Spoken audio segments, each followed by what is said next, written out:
பழனியப்பன் உள்ளிட்ட இங்கே திரளாக வருகை தந்திருக்கின்ற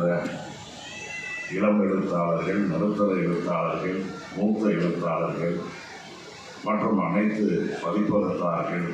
படிப்பாளர்கள், வாசிப்பாளர் வட்டம் ஆகிய அனைவருக்கும் என்னுடைய அன்பான வணக்கங்களை நான் உரித்தாக்கிக் கொள்கிறேன். இன்றைய தினம் நடைபெறுகின்ற இந்த நல்ல நிகழ்ச்சியில் கலந்து கொண்டு உங்களை எல்லாம் சந்தித்து உங்களிடத்திலே உரையாற்றுவது, அந்த வாய்ப்பை பெற்றது, நூலை வெளியிடுகின்ற வாய்ப்பினை பெற்றதெல்லாம் பெருமை என்பதை விட இந்த நிகழ்ச்சியிலே கலந்து கொள்வதன் மூலம் பல்வேறு செய்திகளை அறிகின்ற அந்த வாய்ப்பினை நான் பெற்றமைக்காக உண்மையிலேயே மற்றற்ற மகிழ்ச்சி அடைகிறேன். அத்தகைய ஒரு நல்ல வாய்ப்பை எனக்கு உருவாக்கி தந்திருக்கின்ற